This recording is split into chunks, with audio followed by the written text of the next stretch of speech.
If you've already subscribed, then join the tribe by clicking the bell. Get notifications every time a new video comes out.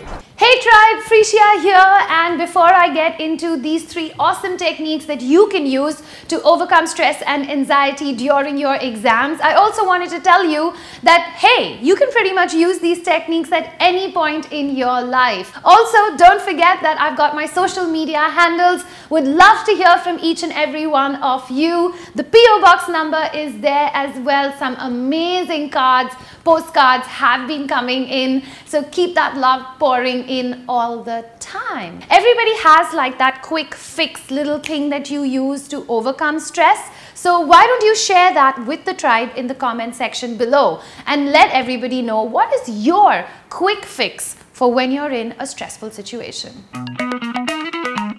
Every time stress hormones are released by your body, they go into this habitual pattern. Now think about yourself in the last stressful situation that you were in and how you reacted.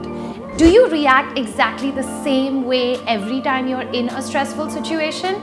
Your answer probably is yes. These stress hormones, what happens to them is that they go into this habitual pattern.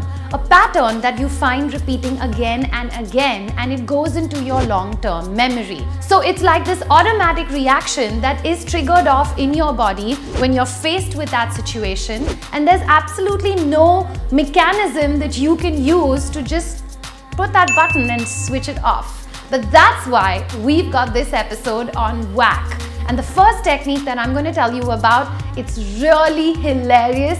So stay with me on this one. It's called as the ape technique. The ape technique. I know it sounds absolutely hilarious.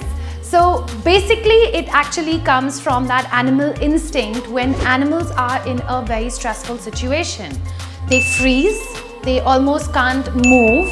They get paralyzed when they're in that moment of stress and anxiety, and then suddenly you'll see them like doing this vigorous activity and overcoming that stressful moment. And that's exactly what this technique is based on. What you need to do when you're in that situation where you're overcome with anxiety, immediately lie down, let that feeling take over your entire body, okay? That nervousness, that anxiety, let it completely consume your body. And when you feel like you've managed to center it right here, take your arms and your legs and start kicking about in the air, okay? You need to do this really vigorously. You need to do it for like around 30 seconds to 2 minutes till you feel this sudden release. You're probably also going to be overcome with laughter at some point, which is always a good thing. And when you feel that sudden release that takes place, okay, you'll just like there'll be this moment where everything will just leave your body. Take a really deep breath in.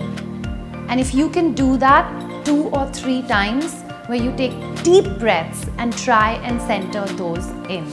That is called as the ape technique. Now trust me, I actually tried this. I've tried all the techniques that I am going to explain to you, and I thought it was absolutely amazing. I love the feeling of calmness and lightness that suddenly your body starts feeling. This second technique that I'm going to tell you about is perfect for when you want to get out of that anxious moment and you find yourself getting stuck.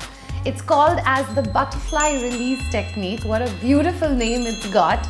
I've also put the original link in the description below where you can go and read the technique a little bit more. But of course, I'm going to talk you through it right now. What you need to do is you need to sit down, take your middle finger as well as your index finger. It's very important that you take these 2 fingers. Now you want to place it right here. This little dent that's there, this little socket that's there right behind your eyes over here, okay? You want to take that, try and put your arms on a table, close your eyes and slowly keep adjusting your fingers. Keep pressing them in really lightly and adjusting it. And if you take a look at the link that I've put in the description below, it's great because what they've also done is that they've given you little links with timers. So you can keep building yourself up from 30 seconds to 60 seconds to 3 minutes. And they recommend that you do this for 3 minutes every day. Just before I got onto the red carpet at YouTube Fan Fest, I was really stressed out. I was very anxious and I wish I had done this then. It just feels absolutely amazing. Try it. And the last one is called as the quick coherence technique. When you're really stressed out, what you ideally want is that your heart and your brain both are in sync with each other. At the time of stress, your heart releases something that is called as cortisol, and cortisol reduces your stress hormones. So with this technique, what you want to do is you want to engage your heart. And this engaging is also called as the intelligence of the heart. There's a wonderful video on it, which is where I've got this technique from, and I've put it in the description below. Do check it out. Now, as I take you through this technique, I think a lot of you are going to turn around and say, hey, wait a minute. All that she's doing is teaching us how to breathe. But there's a lot more to it. For this technique, what you need to do is that you need to take your hand, place it on your chest, okay? Now, close your eyes and take all the energy that is over here in your mind, all right? And focus everything onto your heart.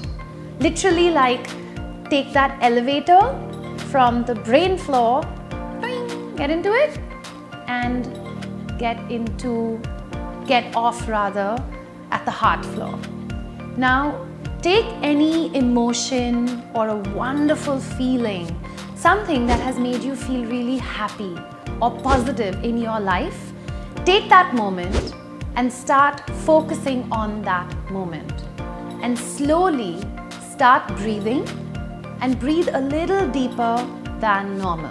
You know that moment when you actually walk into the room and you can feel the stress in the air, like an exam hall. You can feel everyone freaking out and really tensed. Well, by adopting this technique, you could be the person that actually reduces those stress levels in the room.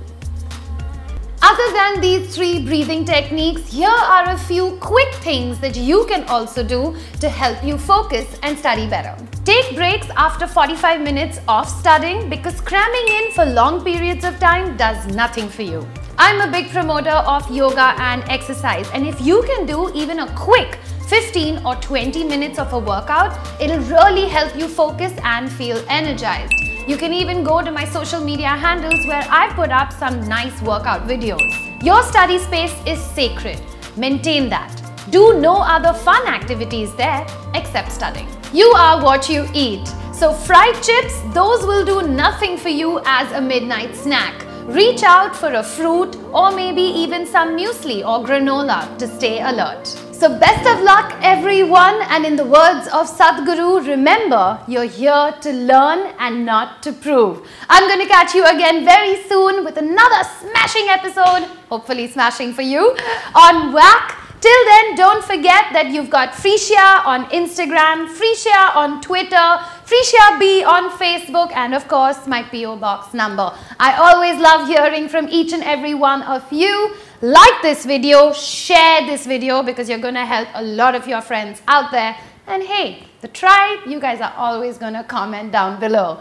I'll catch you guys very soon. Don't forget to subscribe and help increase the tribe. Ciao.